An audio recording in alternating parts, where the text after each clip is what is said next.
2 clés noires. Et une rouge. D'accord. Donc, salut mes petits poulets. Du coup, excusez-moi, on est en plein de débat. Voilà. Donc mon frérot qui a sa nouvelle moto, donc un 500 CBF de chez Honda. Donc les dernières, les 2020, donc qui sont sorties en 2019.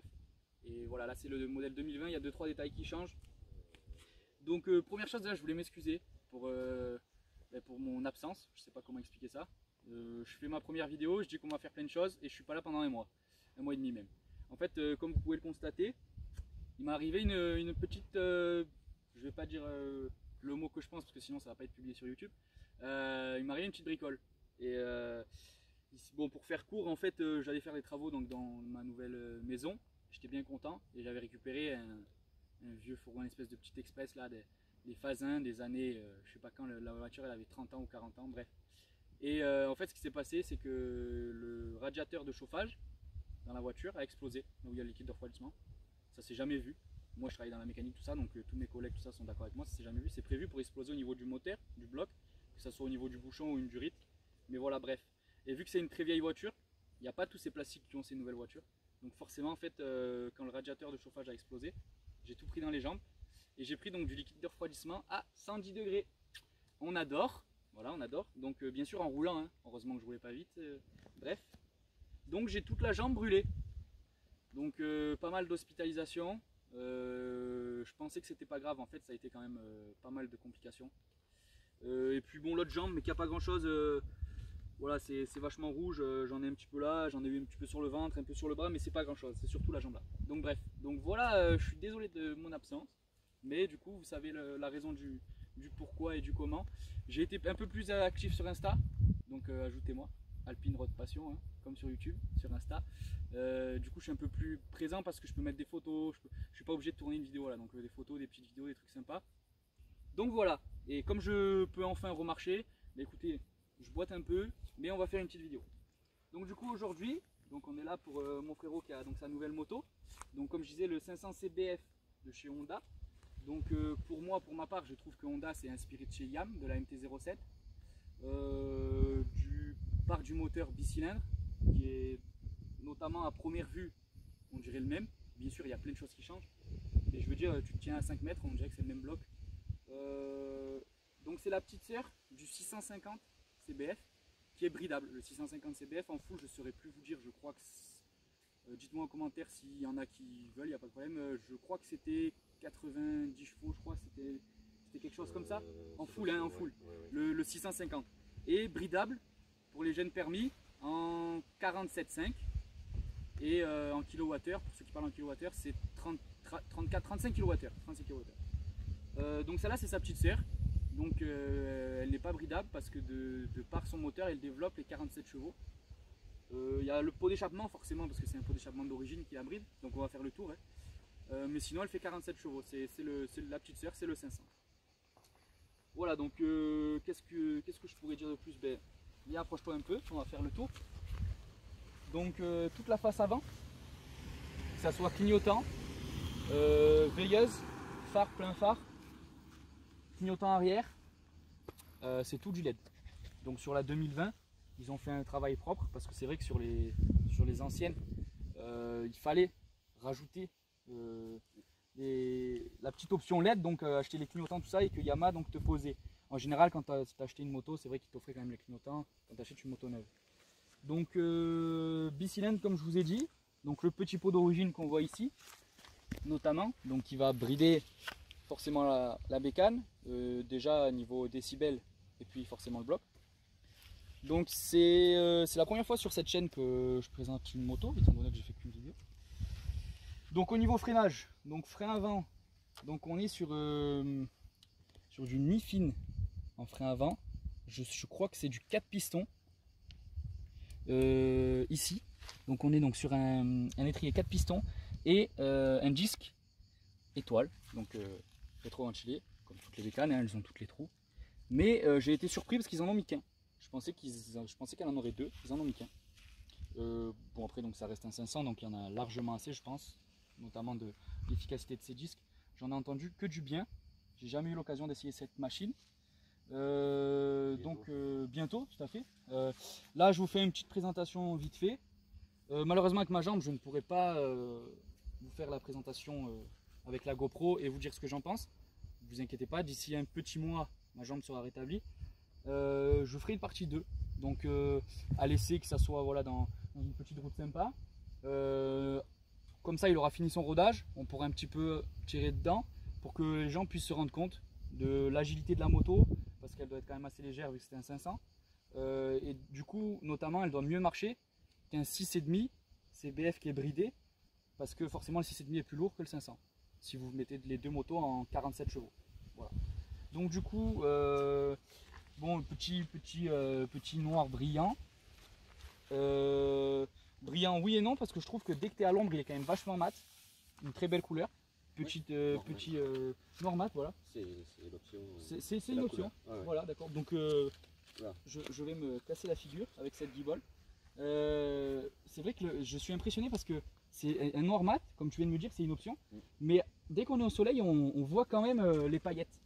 Je ne sais pas si ça va se voir sur la vidéo. Mais c'est impressionnant parce que je viens me mettre devant. La moto est vraiment full black. Et dès que je suis au soleil, elle ne reste pas full black. C'est impressionnant. Donc voilà le bloc. Hein. De toute façon, ça reste une moto. La vache, c'est chaud. C'est un bicylindre, donc je ne peux pas vous montrer plus. Le gros pot d'échappement, voilà, moi je trouve que sur cette moto, et d'ailleurs pas que celle-là, toutes les nouvelles bécanes, pour qu'elles passent aux normes, que ce soit décibels, aux normes de pollution, tout ça, les pots d'échappement sont de plus en plus, les blocs de toute façon, les blocs moteurs tout simplement, mais les échappements sont de plus en plus réfléchis, et du coup ils font quand même des trucs assez gros, voilà, pour temporiser, je vais dire entre guillemets, le bruit du moteur. C'est un peu dommage parce que du coup la moto a une ligne vraiment très très sympa, un guidon très large, une face avant vraiment violente, je trouve, quand on est devant la moto. Et c'est vrai que de voir cette petite ligne d'échappement, enfin, cette ligne d'échappement un petit peu, je vais dire pour moi difforme, j'y verrais bien un petit Akrapovic, quoi. C'est sûr que là, je pense que c'est d'accord avec moi, frérot. Mais bon, voilà, il faut bien qu'il y ait un petit détail. Comme moi sur ma MT-07, c'est pareil, la ligne d'échappement sur ces nouveaux modèles. C'est une ligne complète, on ne peut plus changer que le silencieux ou enlever le kata comme sur les anciennes bécanes. Il faut changer la ligne complète. Ils le font exprès d'ailleurs. Donc là tout de suite on va remarquer que sur le modèle 2019, là les trous s'étaient bouchés. Là ils les ont ouverts. Ils les ont ouverts donc pour... je pense que c'est une question d'aérodynamisme. Ils sont ouverts derrière. De chaque côté. Là on a quand même un joli carbone. Je pense que c'est du vrai. Je posais la question tout à l'heure à mon frérot. Ici et ici. Parce que la qualité et au niveau du poids, enfin, quand on le touche, c'est assez... enfin, je veux dire, ça me fait pas du tout penser à du plastique ou quelque chose, je sais plus le terme. J'ai vraiment l'impression que c'est du vrai carbone, il y en a ici aussi. Donc je sais pas, s'il y a des connaisseurs de cette nouvelle 500, dites-moi, parce que mon frérot et moi... Ouais, ici et ici, tu vois j'arrive pas à savoir. Alors peut-être si tu peux te renseigner, frérot, peut-être pour la prochaine vidéo, parce que je vais peut-être les induire en erreur. Mais ça a l'air quand même d'être... si c'est du faux en tout cas, la qualité est vraiment très très très présente. C'est une dinguerie, on le voit là aussi. Il y a un reflet ici. Là je pense que par contre on voit la différence. Ici c'est de très bonne qualité, mais je pense que là c'est du faux. Vous voyez, parce qu'il y a du plastique après. Donc je pense que là c'est du faux. Par contre là on voit la différence tout de suite. J'ai vraiment l'impression qu'ici c'est du vrai. Donc, freinage arrière, pareil, même qu'à l'avant, en IFIN. Je sais pas si je le dis correctement d'ailleurs. Donc la moto, je ne l'ai pas précisé, est neuve, hein, donc c'est pour ça que vous voyez tous les disques et les plaquettes neuves et qu'elle est dans un très très bon état. Elle a 800 km. Donc on voit aussi pareil, disque en étoile. Donc les jantes, est-ce que frérot c'était une option là-dessus? Non, c'est d'origine, c'est comme ça. D'origine. Pour toutes les motos, que ce soit, même si c'est pas la finition noir mat, elles seront toujours. D'accord. Toujours la seule option qu'on peut prendre chez Honda, c'est le liseré. D'accord. Mais bon, ça change pas. Ok, très bien. Grand chose. Ouais, le petit liseré que tu colles. Voilà, exactement. D'accord. C'est pas une peinture, c'est un liseré que tu colles. Non, c'est un liseré qu'on colle, oui. D'accord. Oui, oui. Donc là, je te laisse venir ici, donc pour que tu puisses venir filmer, s'il te plaît, ce gros guidon que je vous parlais. Viens te mettre ici, je pense que tu le verras mieux. De le voir de face pour qu'il puisse comprendre. approche-toi, qui tu le filmes de face. Je suis assez surpris de ce poste de pilotage qui est très sympa. Je pense qu'il y a vraiment une bonne prise en main. Ça doit être assez large. Un compteur avec beaucoup d'options tactiles. Enfin tactile, tout électronique avec les deux boutons en dessous. Donc vous avez le tour minute ici, l'heure, la vitesse que vous voulez. Et donc en changeant ici, vous allez avoir toutes les informations qui changent ici avec le petit bouton. Donc vous avez tout ce qui est instantané, consommation instantanée, consommation tout court. Je vais dire au litre au 100, voilà, je cherchais les mots. Vous allez avoir la moyenne des vitesses. La moyenne de vitesse à laquelle vous roulez. Vous allez avoir, je réfléchis, je suis désolé, je réfléchis en même temps de ne pas vous oublier quelque chose. Vous allez avoir le trip A, le trip B, comme sur toutes les machines récentes. Le kilométrage, forcément. Ce que je peux reprocher sur ce compteur, c'est la température. C'est pas des petites barres qui vont monter assez sympa comme l'AMT. Moi j'avais vraiment apprécié ça sur le bas là. Ça va être comme la voiture. C'est le signe donc de température et qui monte avec la zone rouge en bas. Ça a son charme aussi, hein, il faut s'habituer je pense.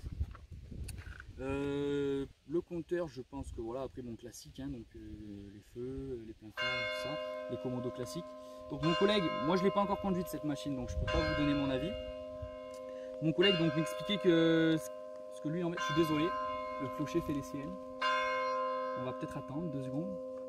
Je suis à mon petit coin où j'aime bien filmer, à côté de chez moi, avec la petite pelouse, c'est presque mon jardin. Bref. Donc mon collègue me disait donc par rapport au klaxon. Il a un petit peu du mal au Komodo à s'habituer parce que bon, il n'avait pas l'habitude de ça sur son autre moto. Le klaxon qui vient à l'envers et juste les clignotants en dessous. Bon, je pense que ça c'est voilà, c'est les goûts et les couleurs et puis une question d'habitude. Forcément, quand tu es habitué à une autre moto avant, ben, ça change. Le coupe-circuit, pareil. Les warnings, comme toutes les motos, hein, voilà, pour démarrer. Ben, le klaxon pour faire les appels de phare, phare et plein phare. Les clignotants. Les clignotants, il faut savoir que quand on les met, il y a la flèche à gauche et la flèche à droite de chaque côté du compteur. C'est banal, je vais dire, mais je trouve que c'est un petit détail qui change de ouf. Ben écoutez, on va peut-être parler de l'arrière. Moi, je trouve que cette moto est vraiment racée comme la MT-07 ici. Ce réservoir qui vient avec ses écopes aussi, pareil. Enfin, moi, ça me rappelle vraiment cette MT-07. Là pareil, je pense, là par contre je pense que c'est du faux carbone, là ça se sent. La différence au toucher, vous voyez ce que je veux dire ici, mais très joli, une qualité vraiment, ils ont vraiment fait quelque chose de propre Honda. Petite platine donc repose-pied, ils ont fait quelque chose de bien, les tétons ils ont mis vachement haut. Il y a des machines, ils ont des tétons comme ça là, c'est juste affreux, parce que tu touches très rapidement. Voilà, la moto est neuve, donc vous avez encore tous les autocollants. Voilà, après donc les petites écopes que donc je vous parlais de devant. Voilà, je pense qu'on a fait le tour. Donc c'est une moto que mon collègue a acheté à Honda proprement dit. Donc une moto neuve. La moto a 800 km, c'est ça? 800 km, voilà. Donc plus que 200 km pour faire le premier, comment on appelle ça, finir ton rodage, ta première révision? ma première révision, voilà, chez Honda. Donc bon. Bah, écoute, tu les as fait plutôt rapidement parce que ça fait 2 semaines que je l'ai, ouais. C'est cool. Et bon. Donc c'est que tu dois prendre du plaisir à rouler, d'autant plus qu'on a des belles journées en ce moment. Ah, là c'est excellent. C'est vrai que le rodage, donc c'est 500 km. C'est 500 km, mais et après jusqu'à 1000. Quand on est minutieux, voilà, on aime bien, on n'est pas, si c'est pour garder sa moto 50 000 km de plus, ça vaut mieux s'embêter faire le les rodage, 1000 premiers kilomètres bien. Aux petits oignons. Voilà, oui, ouais. Voilà, donc ce qu'il explique, c'est qu'une fois que vous avez fait 500 km de rodage, c'est pas à ce moment-là où vous pouvez faire du rupteur.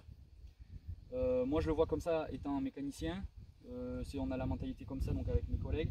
Après chacun voit midi à sa porte. Hein, mais comme la laisser chauffer, comme voilà, la laisser reposer. Ça, enfin, un minimum, pas partir.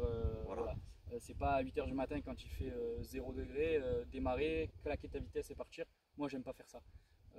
Ça me fait mal pour la mécanique, tout simplement. Mais c'est vrai que voilà, c'est bien ce qu'il fait. J'avais fait ça aussi sur la MT. C'est passer les 500 km de rodage jusqu'à 1000, accélérer, rouler tranquille, faire diverses accélérations de temps en temps, aller dans les tours, mais pas tout le temps. Enfin, voilà, je sais pas si je m'explique correctement, mais jusqu'à la révision, quoi. Histoire de ne pas faire un rupteur à 500 km, quoi, comme un gros bourrin. Je pense qu'à mon avis, tu vas vite la salir avec ce Normat, tu vois. Je me rends compte que dès qu'il y a un petit peu de vent, c'est l'un des problèmes.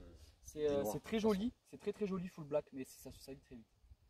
Moi j'en étais plutôt content d'ailleurs du bleu Yam, parce que avant que ça se voie, c'est long. Tu sais le paillette là, Yam. D'accord, ouais, je m'en souviens. Franchement, bon, je la nettoyais, je passais 2 heures à la nettoyer, mais je ne les faisais pas tous les jours.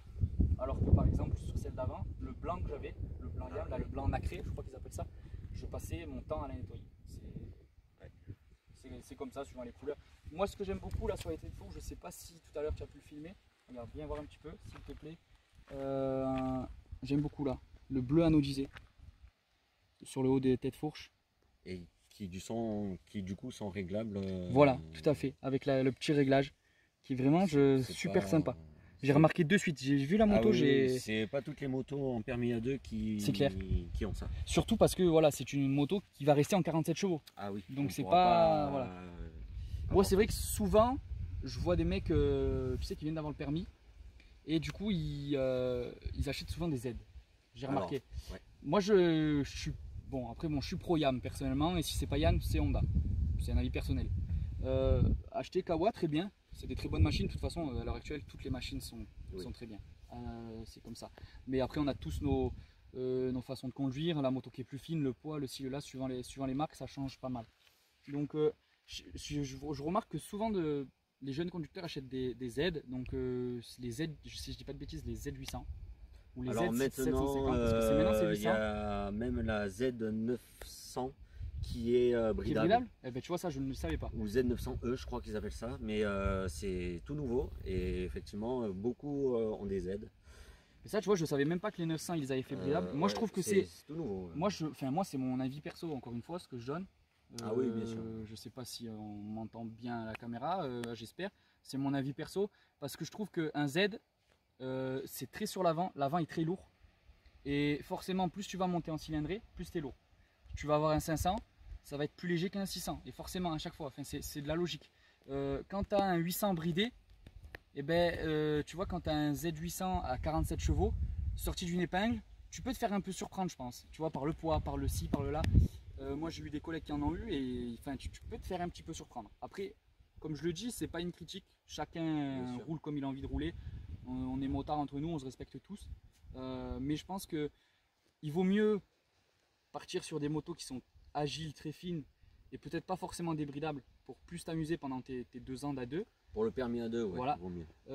Moi c'est vrai que bon, bah, étant pro Yam, avec le permis A2, j'étais obligé de me tourner sur la MT-07, c'était une moto qui me faisait rêver. Tout pareil, j'avais acheté toute neuve à Yam et c'est juste formidable parce que tu t'apprends 2 ans avec un bicylindre qui est couplé à bloc sur 47 chevaux et quand tu passes en 75 chevaux, 80 ou 75 la MT en full, je sais plus, 75 je crois.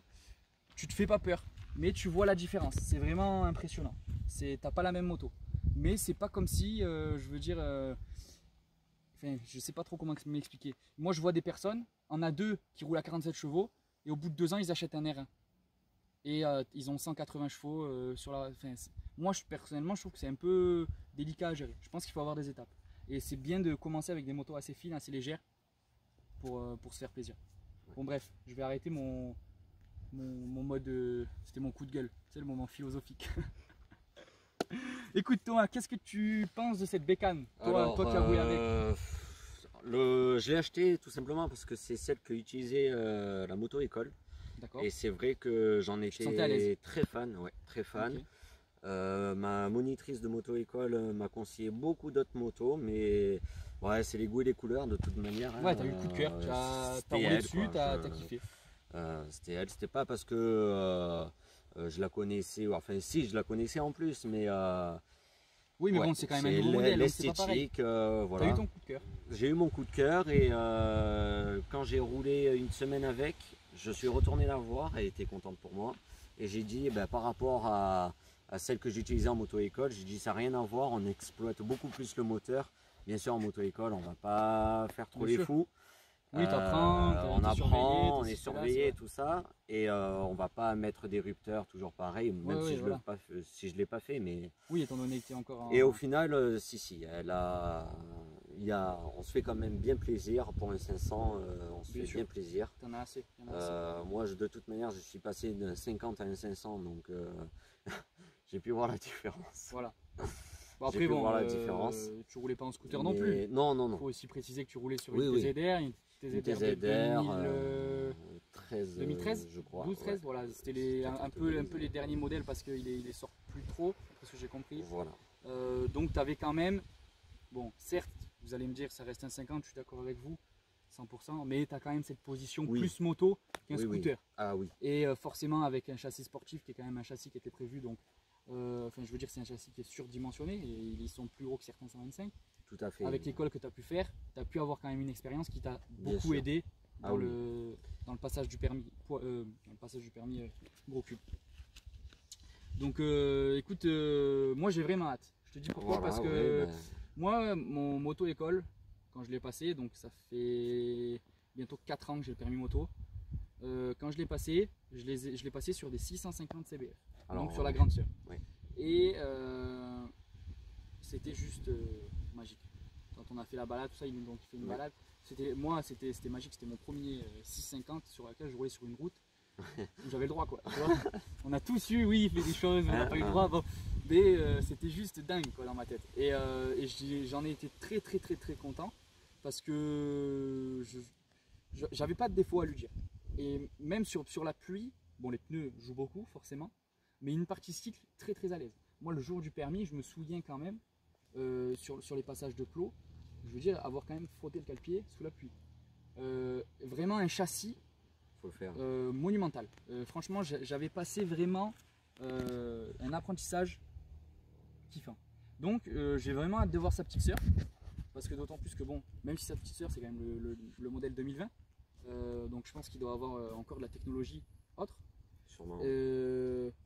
Hâte aussi de voir aussi, parce qu'on ne l'a pas dit, mais tu as aussi l'ABS.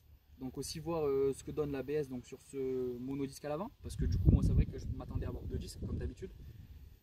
J'ai vraiment hâte, parce que même en mordant tout ça, quand je te vois freiner, il y a l'air d'avoir vraiment quelque chose de mordant. Donc je me languis, puis elle a l'air très agile. Oui. Quand je te vois rouler, j'ai pas l'impression que tu forces. Non. Tu sais, tu as des motos où tu vas prendre, bon tu vois, parce que là on va rester dans la gamme Honda, sur des 750 VFR, comme j'ai dans le garage. Les années, voilà, l'année que je dise pas de bêtises, parce que sinon je vais me faire incendier dans les commentaires. Je crois que c'est un 98 que je dois avoir ou un 93. Le but, j'avais récupéré ça, c'est mon grand-père qui me l'a donné. Le but de cette moto, moi, c'est de la passer en café racer. Donc bon, ça c'est un projet autre que je vous expliquerai dans une vidéo. Mais c'est vrai que ces motos-là, quand tu les roules, tu te fatigues. Tu vois, c'est lourd, c'est la partie cycle, tu sens que ça vieillit, tu sens que... Bon, après je passe d'un extrême à l'autre, hein. Je parle des années 90 à les années 2020, donc c'est sûr que c'est un extrême à l'autre, mais je me languis. Je me languis de voir cette petite sœur tourner. Donc moi ce que je vous propose, c'est que ne vous inquiétez pas, il ne roule pas comme ça. Il sort d'un entretien. Je sors d'un entretien. Il a tout dans la voiture, on a tout le matos qu'il faut dans la voiture. D'ailleurs j'espère que ton entretien s'est très bien passé. Et donc je vous propose de faire 1 ou 2 passages. Ça sert à rien qu'on vous en fasse 15 parce que bon, il va pas tirer dans le rupteur comme il vous a dit, donc il est qu'à 800 km. Et d'autant plus qu'il y a un pot d'origine. Donc ça sert à rien. On va pas entendre grand chose parce que c'est vrai que sur ces nouveaux modèles, on n'entend pas beaucoup le bruit du bloc, du moteur. Mais je vais quand même vous proposer, donc on va vous filmer un petit passage ou 2 que vous puissiez voir la moto. Et puis donc écoutez, ça va se terminer là. Et moi je ferai un épisode 2 où Thomas m'a proposé de me laisser la moto. Donc merci de ta confiance. Avec la GoPro.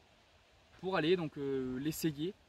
Bon, comme ce n'est pas ma moto, ne vous attendez pas que je fasse un circuit. Hein. Voilà, je respecte totalement ça. Donc ne vous attendez pas à qu'on roule voilà, comme des sauvages.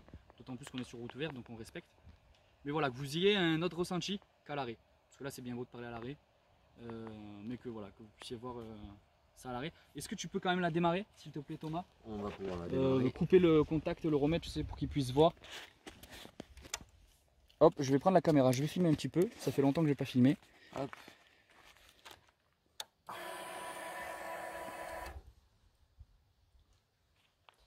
Et c'est parti. On entend quand même bien ce bicylindre.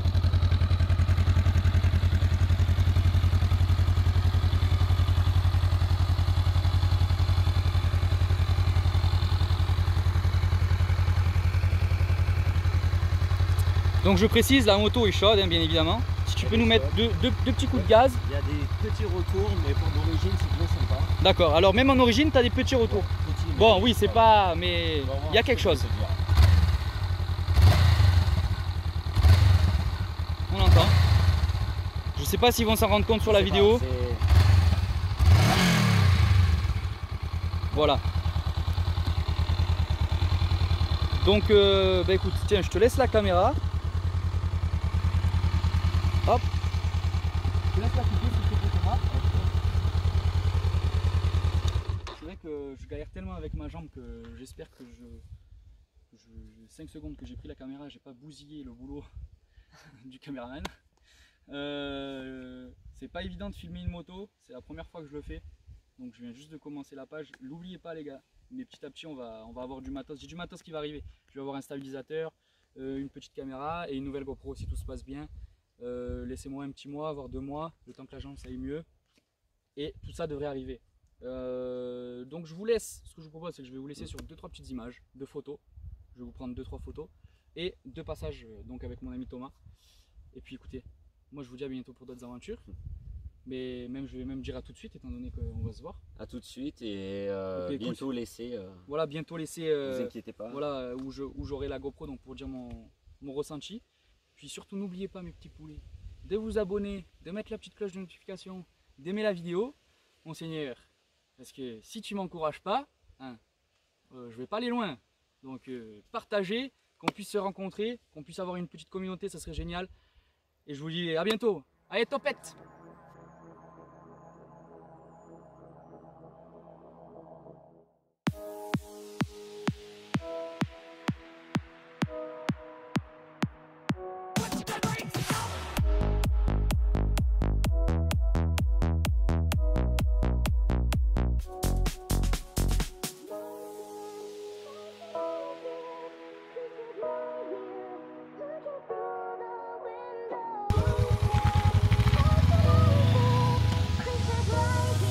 Voilà les amis, donc j'ai oublié de vous préciser, donc on fait le petit passage, donc on entend bien qu'il y a le petit pot d'origine, mais on entend quand même le bicylindre.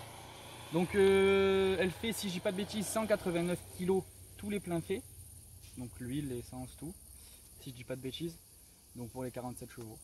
Et qu'est-ce que j'avais, elle consomme à peu près 3,5 litres, 4 litres, donc ce qui est vraiment très peu, 3,5 litres de consommation, après ça change suivant comment on roule, mais ça change très peu.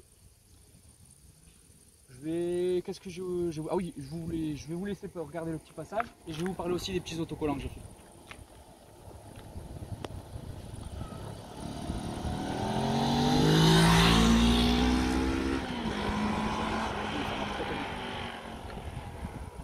Donc du coup je disais aussi donc entre parenthèses, j'ai fait donc des petits autocollants sur mesure. Cette bestiole là, ça va faire rire les gens, ça c'est bien. Donc j'ai fait des petits autocollants sur mesure entre parenthèses. Donc tous ceux qui en veulent quand ils sont passés sur ma chaîne, je leur donne, on les collera. Ceux qui en veulent pas, ils en veulent pas. Voilà, petite parenthèse. Vous pouvez aller voir sur mon Instagram, je les ai mis. Voilà.